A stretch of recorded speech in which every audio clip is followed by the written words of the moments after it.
Hello grade 3s. So we have essentially finished our theme on weather, but this is still part of the weather theme. It's just a different section of the weather theme. So I hope you had a lot of fun learning all these things about weather and that you understand a lot more. So for this week, we're going to be focusing on something that's very, very important, and that is conservation. Now, the word conservation, for those of you who don't know, means that we are going to basically conserve, which means we're going to make sure something can last for a long time. So if we look at conservation of the earth, we need to take care of the earth and everything on it and in it for it to last a very long time.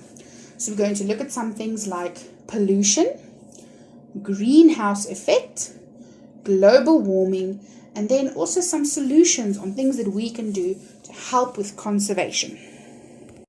Alright, so let's look at pollution and its effects. And this is not a fun topic to speak about, but the more we know, the better we will be able to do something about it. Because if we know what all of these pollutions are and what causes them and what they can do, the devastating things that they can do, we are better able to know how can we go about making it better.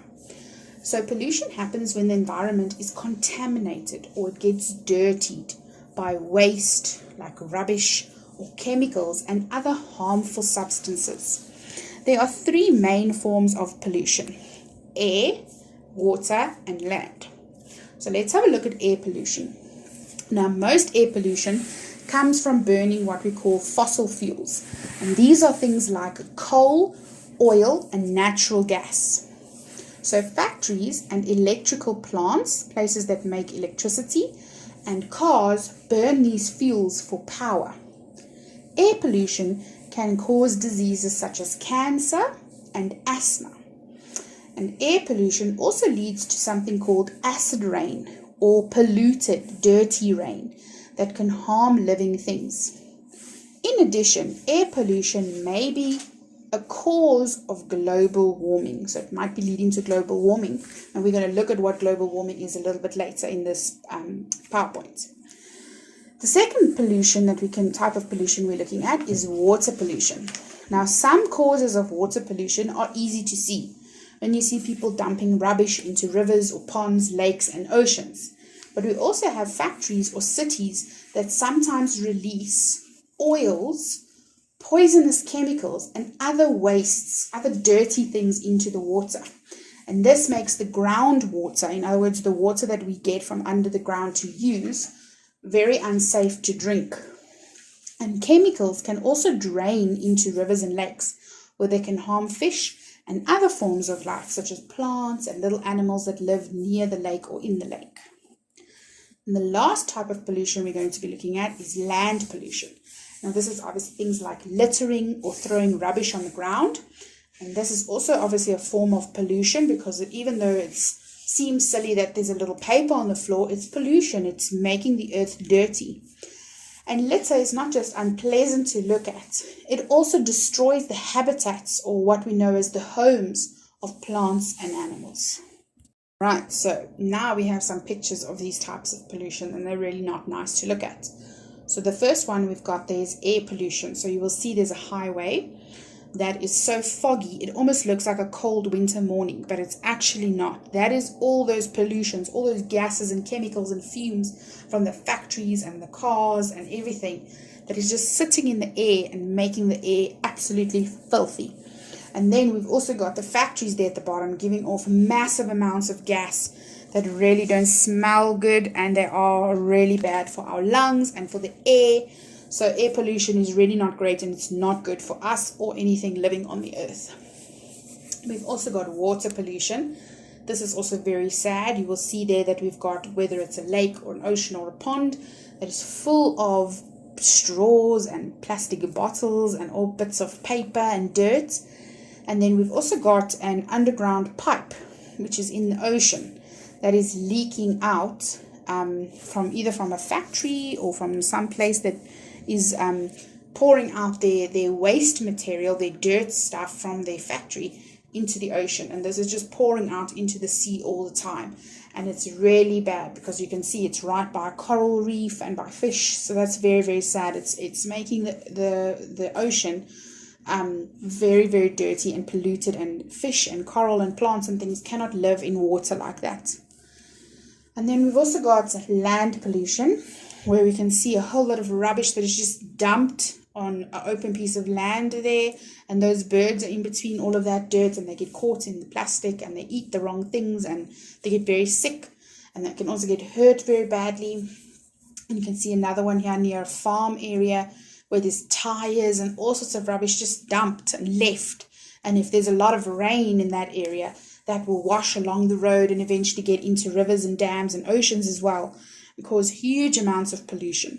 So pollution is really not great, and it's actually very sad that a lot of this pollution comes from people and the things we as people are doing. The next thing we're going to look at is what is the greenhouse effect. So the greenhouse effect is when the temperature rises, so it gets warmer on the earth, because greenhouse gases are trapped, or they trap the energy from the sun. So they're almost the gases of this greenhouse. It's like an imaginary blanket around the earth. And what happens is the sun rays come through this blanket onto the earth. But then when there are certain gases that we give off, chemicals and pollution in the air, the blanket becomes very thick. So the sun rays can come in, but they can't all get out like they should. So some should stay here to keep the earth warm, but a lot of them should be sent back out into space. And now this blanket's too thick. So with all the pollution and the rubbish that's there in that in the atmosphere. And what is happening is these gases are getting more and more and more. So less and less of these sun's rays of heat can escape. So the earth is getting warmer and warmer and warmer. And it's causing the earth to heat up. And that is a problem because obviously the earth cannot get a lot warmer than what it is now, because it's not good for the things that are living on the earth. So without the greenhouse effect, the earth would not be warm enough for humans, plants, and animals to live on. So we do need the greenhouse effect. It's not all bad. But if the greenhouse effect becomes stronger, if that blanket with all the pollution just gets thicker and thicker and thicker, it's going to cause the earth to become warmer or hotter than it should be. And even if it's just a tiny smidgen bit more, that it gets warmer and warmer, this can cause massive problems for humans, plants, and animals.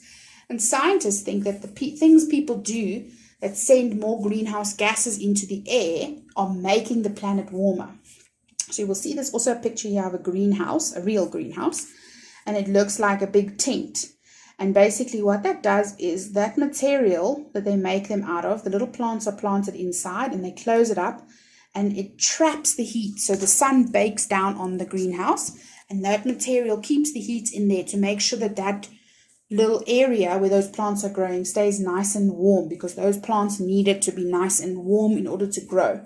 And if the sun just bakes down on them and then it's gone, then the heat is not constant. So that is what a greenhouse does. Now let's imagine a big greenhouse around the earth, and that material, that atmosphere that we're talking about, that layer, is getting thicker and thicker and thicker, and then it's just getting hotter and hotter and hotter, and it's not good for the earth. This leads us now to what is global warming. Now, a group of greenhouse gases, these are the things that are making that blanket thicker. The types of things that make it thicker are called CFCs. They've got a very big, long scientific name that we don't need to know right now, but we just call them CFCs for now. And they are what we find in aerosols, which are like body sprays, like deodorant and toilet sprays. They can also be in hairspray cans. Whenever you spray your deodorant or your hairspray or the toilet spray, little CFCs are going up into the atmosphere. They're also in fridges, and they also use them to make foam plastics. So you know those takeaway containers, those polystyrene containers? Every time one of those is made, or if you break a piece of polystyrene off, that breaking of it releases those chemicals, these little CFCs, into the atmosphere. And they are getting trapped in this greenhouse effect, this blanket that we have. And those gases are making that blanket very thick. And even though they are found in small amounts in the atmosphere, they are dangerous greenhouse gases because even a tiny little bit of CFCs, they can trap lots of heat. So even a few of them make the earth hotter. So it doesn't take a lot of them to actually increase the temperature, to make it warmer. There are more and more of these greenhouse gases in the atmosphere. So the heat is trapped, which is making the earth warmer. And this is why it's called global warming, because the whole blanket around the earth from everybody doing all of these things we shouldn't be doing gets thicker and thicker each year. And that is what's creating the earth to get hotter and hotter, which is why we call it's getting global warming, warmer. And you'll see there's some pictures of the effects of global warming. Right, so now we're going to look at some pictures and some effects of global warming. So our planet is warming as a result of these greenhouse gases that we are pumping into the atmosphere. If the planet becomes warmer, the ice sheets, those thick ice layers that we have in the coldest parts of the earth, start to melt. And that causes the sea level. In other words, there's more water in the sea now. So the sea is going to become deeper and it's going to rise up. And it can come up by meters. And this could all happen by the end of this century that we're in. And this increase or this rise in the water getting deeper, can cause a lot of flooding, widespread. It means it can be all over the place. Especially of low-lying coastal areas. So those places that are along the coast, very close, cities that are close to the sea, like Cape Town and Durban and that, if we look at our country, they are low-lying coastal areas. They're very close to the sea. And if the sea temperature comes up and it gets deeper and deeper and the water comes up onto the land more and more, these large cities could even be washed away. So if we look at these pictures here, we've got the first picture shows you that there's a whole lot of ice, but you can see there's some holes in it. And that shows you how the ice is slowly starting to melt. So it should actually be a thick layer of ice, but it started melting. In the other picture, you can see that there's little pieces of ice spread out. Now, this whole picture should actually be a frozen piece of ice, a solid piece of ice. But because it's getting warmer, it's melting. And now there are only little bits of ice floating along instead of being a whole thick piece of ice. If you look at the picture here, in 1979, quite a long time ago, we had a big sheet of ice if we took a photo of the Earth from the top. And if we took a photo of exactly the same place in 2007, you can see how much of that ice is gone there and how much of it has melted and made the sea levels a lot higher than what they are now. But it's not all doom and gloom. There are ways that we can help. So many governments and environmental groups, so people who are focused on saving the earth and saving the environment and doing better, and ordinary people like you and me, are working to control pollution. So we are all trying to do our best to bring down all of these gases and all these terrible things and pollution in the air and the water and on the land. And basically governments have passed laws, so they've made rules to keep people from releasing dangerous chemicals into the environment. So there's some rules on companies that are not allowed to do this, and if they do, they get very bad fines, and they can even have jail time or be closed. And some companies and people are trying to use less fossil fuels, so like coal and oil and those bad things. They're trying to find other ways to make power. And instead, they're getting power from the sun, so like solar panels, great for the environment. Wind, when they spin those turbines, especially there in Cape Town when it's very windy, that can make power for us. Water, when water moves very fast, they can use them, like if you think of a windmill and so on there, they can get energy from the water. And many other energy sources that produce less pollution. So it's not making the earth so dirty. Many communities use recycling to reduce pollution. Recycling is the process of making new products out of used paper, plastic, glass, aluminium like foil or other materials.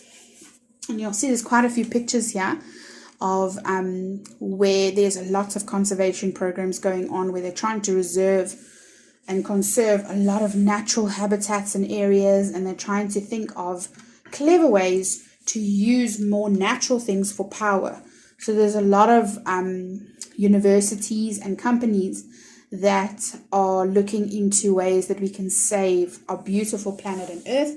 And there are lots of ways that you and I, can easily get involved. Recycling is one of them. Rather using things like a roll-on deodorant than a spray deodorant. So there's a lot of things that we, ordinary people, can do to make the greenhouse effect less, and therefore make global warming less and pollution less, and try and save the Earth so that there is an Earth for many generations to come. So I hope you all learned something. I hope that you will all do your best and think twice about the things that you use and the things that you do, and that we don't litter and poison our Earth with terrible things. And next week we will be focusing on something really, really exciting. So stay tuned for the next episode on our weather theme.